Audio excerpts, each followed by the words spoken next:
Un ataúd de madera negra flota río abajo por el Nilo. Nadie sabe quién lo ha empujado, ni por qué. La corriente lo arrastra silenciosamente hasta quedar atrapado entre los juncos de un lejano delta. Dentro yace un cuerpo, el de un dios. Así comienza una de las historias más antiguas y poderosas del antiguo Egipto. Una historia de traición, muerte y resurrección. La del dios Osiris, rey del mundo, víctima de su propio hermano y más tarde, soberano del inframundo. Hoy nos adentramos en un mito que no solo definió una religión entera, sino que transformó para siempre la idea que los humanos tenemos de la vida después de la muerte. ¿Quién fue Osiris realmente? ¿Por qué fue asesinado? ¿Y cómo logró vencer a la muerte para convertirse en juez de las almas? El mundo aún era joven cuando Osiris descendió a la tierra, no como un dios lejano, sino como un rey de carne y hueso. Vestía lino blanco, empuñaba un cetro y enseñaba a los hombres a cultivar la tierra, a respetar las leyes, a vivir en armonía. Egipto, bajo su reinado, conoció la paz. A su lado, Isis, su hermana y esposa, obraba milagros. Juntos eran más que soberanos, eran el orden frente al caos. Pero donde hay luz, siempre acecha una sombra. Esa sombra tenía nombre: Seth, hermano de Osiris, señor de la oscuridad, de la fuerza bruta, de las tormentas del desierto. Lo que Osiris construía con sabiduría, Seth lo miraba con envidia. El día llegó sin advertencia. Una gran fiesta, un banquete, un regalo inesperado, un sarcófago tallado con precisión milimétrica, creado por Seth en secreto. El juego era sencillo. Quien cupiera en él se lo llevaría como premio. Uno por uno, los invitados probaron suerte. Ninguno encajaba. Entonces Osiris, entre risas, se tumbó dentro, y el sarcófago se cerró de golpe. Clavos, plomo fundido, oscuridad. Seth había ejecutado su golpe maestro.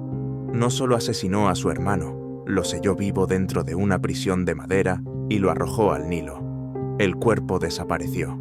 El caos acababa de comenzar, y con él la historia que cambiaría el alma de Egipto para siempre. Pero esto no es solo un asesinato entre dioses, es el inicio de una revolución espiritual.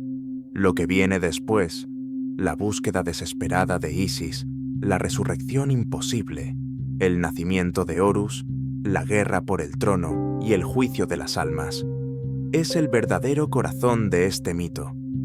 ¿Por qué Osiris, y no otro, se convirtió en el dios de los muertos?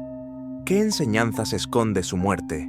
Y sobre todo, ¿por qué los egipcios creían que, sin esta historia, la vida eterna era imposible? Isis no lloró. No cuando le dijeron que su esposo había sido traicionado, ni cuando el Nilo ocultó su cuerpo. Porque Isis no era solo una diosa entre muchas, era voluntad pura, era la que conoce el nombre secreto de las cosas. Se vistió de noche y silencio, invocó antiguos poderes y comenzó una travesía imposible: encontrar a Osiris más allá del olvido. Cruzó desiertos, interrogó a árboles, escuchó a los peces, hasta que halló el féretro perdido en Biblos, atrapado en el tronco de un cedro. Pero el hallazgo no fue un final, sino un nuevo comienzo. Seth, en su furia, despedazó el cuerpo de su hermano y esparció los fragmentos por todo Egipto. Quería borrar no solo al dios, sino el recuerdo mismo de su existencia. Y sin embargo, Isis no cedió. Buscó cada trozo de Osiris como si fuera un mapa sagrado. Cada hallazgo era un acto de restauración del mundo. Con la ayuda de Neftis y guiada por la ciencia ritual de Anubis, Isis no solo reconstruyó el cuerpo, inventó el arte de momificar, la técnica de la eternidad. El cuerpo de Osiris fue envuelto con palabras, con hechizos, con la esperanza intacta. De las vendas y los cánticos nació algo más grande que un dios. Nació el primer muerto inmortal. Solo una parte faltaba: el sexo perdido en el Nilo, pero ni eso detuvo a Isis. Convertida en Milano, descendió sobre su esposo reconstruido. y con un aliento de creación divina, concibió a Horus. La vida había vencido a la aniquilación. Osiris no regresó para gobernar los vivos. Su viaje era otro, el de volverse símbolo, arquetipo, justicia en el más allá. A partir de su muerte y renacimiento, el pensamiento egipcio cambió para siempre. Osiris se convirtió en el patrón de los que cruzan la muerte, el juez que no olvida, el que espera en el otro lado con la balanza justa. Su cuerpo recompuesto no es solo un mito, es una enseñanza.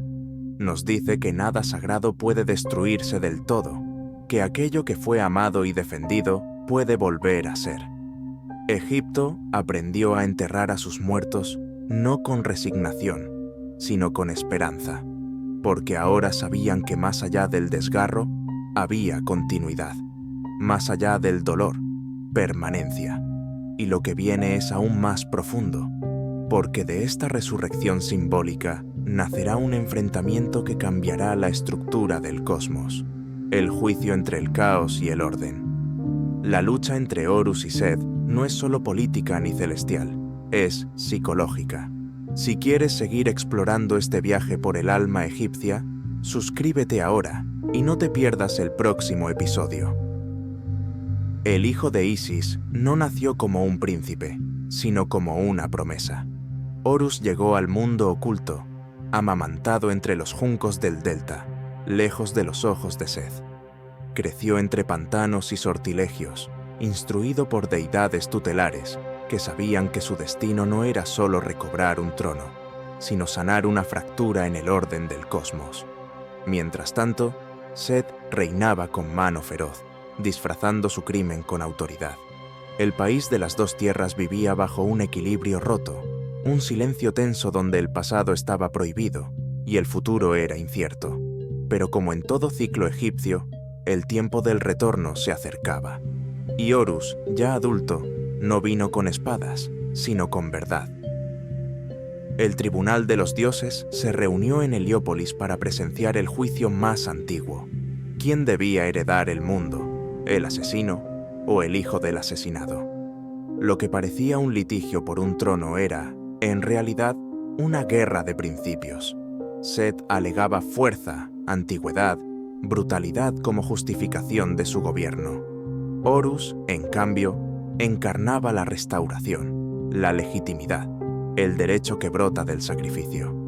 Durante 80 años, las pruebas se sucedieron: combates, acertijos, batallas navales, transformaciones mágicas. Ambos contendientes eran dioses, pero de naturalezas opuestas. Seth, impredecible, volcánico, señor de los desiertos. Horus, solar, metódico, forjado en el exilio. No luchaban solo por Egipto, sino por el alma del universo. Los dioses titubearon. Algunos simpatizaban con Seth por miedo o conveniencia. Otros apoyaban a Horus por memoria y justicia. Pero fue Thoth, el escriba de los secretos, quien vio más allá de las apariencias y comprendió que este juicio definiría no solo el presente, sino el futuro de la Ma'at, el equilibrio divino que todo lo rige. Finalmente, Osiris, desde el mundo invisible, intervino con una sentencia inapelable. El trono debía pertenecer al hijo, y quien lo usurpó no tendría paz ni tumba. Horus fue coronado, no como un simple heredero, sino como el primer faraón legítimo, el mediador entre los hombres y los dioses. Su ojo, herido en combate y luego restaurado, se convirtió en símbolo de visión completa. No ve solo lo físico, sino también lo que el alma necesita recordar. Con esa victoria no terminó la lucha, se transformó. Cada nuevo rey egipcio fue, en esencia, una encarnación de Horus, revalidando ese triunfo ancestral. Cada templo, una reedición del juicio. Cada momia, un eco de la restauración de Osiris. Así se construyó Egipto, no sobre conquistas, sino sobre una cosmogonía en la que el orden debe ganarse una y otra vez. Porque el caos nunca muere, solo se repliega, esperando la próxima grieta. Y es esa comprensión la que hizo de la civilización egipcia algo más que piedra y jeroglífico. la convirtió en una filosofía encarnada. En la próxima sección nos adentraremos en los misterios del más allá y el juicio del alma. No te lo pierdas. Cuando el cuerpo se detiene, comienza el viaje. Para los antiguos egipcios, la muerte no era un final, sino una transición delicada y cargada de significados. El alma, compuesta por múltiples partes, el Ka, el Ba, el Sheut, el Ib, emprendía una travesía peligrosa hacia el Duat, el inframundo. Allí, más allá de los portales celestes y los lagos de fuego, esperaba la sala de las dos verdades.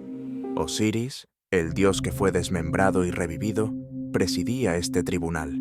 A su lado, la diosa Maat sostenía la pluma de la verdad. El corazón del difunto, depositado sobre una balanza, debía pesar lo mismo que ese símbolo de justicia cósmica. Si era más pesado, señal de culpa, la bestia Amit, parte cocodrilo, parte leona, parte hipopótamo, lo devoraría sin piedad. Si era justo, el alma continuaría su camino hacia la eternidad. Este juicio no era una metáfora, era una certeza. La vida terrenal debía ser vivida con medida, respeto y responsabilidad porque, tarde o temprano, todo acto sería pesado. El libro de los muertos no es un texto de terror, sino una guía para navegar esa travesía. Contiene himnos, claves, respuestas rituales que permiten al difunto pasar cada prueba, cada deidad, cada obstáculo con la dignidad de quien ha entendido su papel en el universo. Osiris no castigaba por castigar, evaluaba desde su propia experiencia de muerte y renacimiento. Él sabía que morir era también transformarse. Por eso, su figura, momificada y coronada, representa la inmovilidad fértil, el poder latente de aquello que ha superado el dolor más absoluto. En este contexto, el alma no busca el paraíso, sino la armonía. El campo de juncos, la versión egipcia del paraíso, no era un sitio de placer o recompensa pasiva, sino un reflejo del mundo ideal, donde el difunto trabajaba la tierra, navegaba sus aguas y celebraba con los dioses. El orden debía seguir replicándose en la otra vida. Por eso el juicio de Osiris no es solo un castigo para los impuros, sino una restauración para los justos. Se convertía así en el eje de la esperanza egipcia. No hay acto bueno que quede sin recompensa, ni mentira que sobreviva a la balanza. Y esta ética trascendía la religión. Era un principio cultural, político y filosófico que moldeó templos, leyes y hasta los escritos de los sabios. Entender esta escena no es solo conocer una creencia antigua, es observar una visión del mundo en la que lo divino y lo humano se entrelazan en una dinámica de responsabilidad mutua. En la civilización egipcia, los dioses no eran ajenos, eran parientes, aliados, testigos del alma.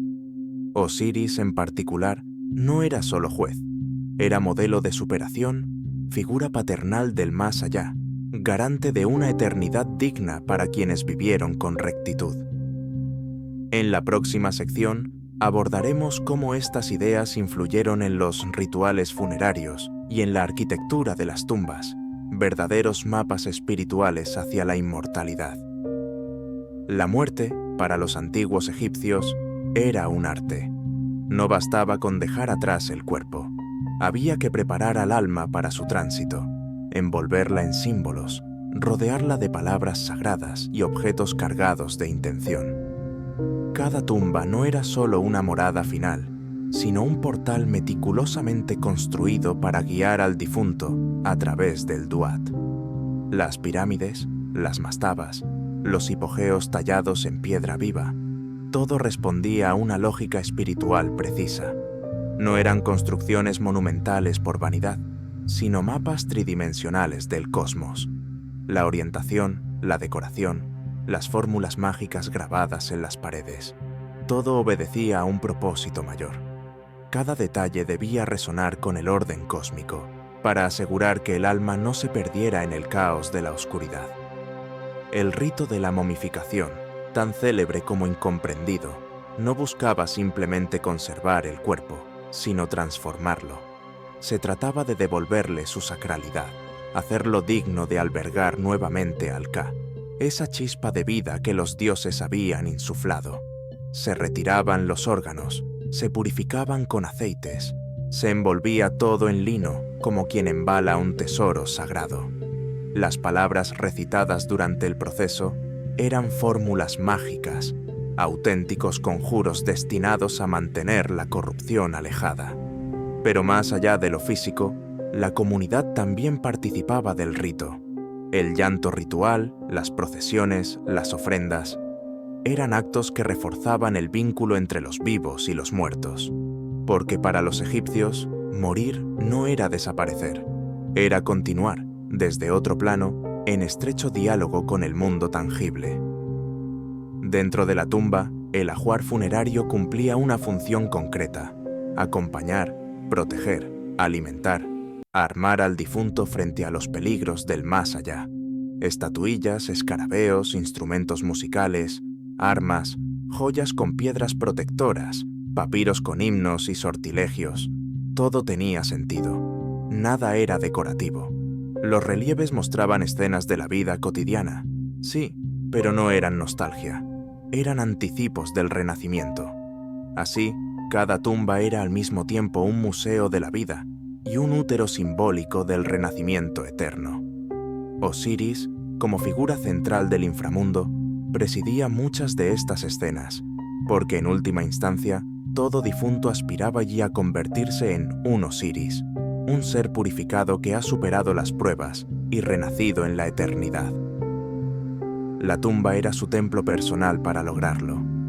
Conocer estos ritos no es solo acercarse a una civilización antigua, es asomarse a una visión de la existencia donde la muerte no es tragedia, sino continuidad. Nos habla de un tiempo donde los humanos creían que podían dialogar con lo eterno si vivían en armonía con el cosmos. Por eso, entender a Osiris, su mito, su poder, sus símbolos, nos obliga a mirar hacia adentro. ¿Qué dejamos atrás? ¿Qué juicio soportaría nuestro corazón? La cultura egipcia nos recuerda que toda vida deja huella, y que esas huellas marcan el camino que seguimos incluso después del último aliento. Suscríbete para seguir explorando estos misterios.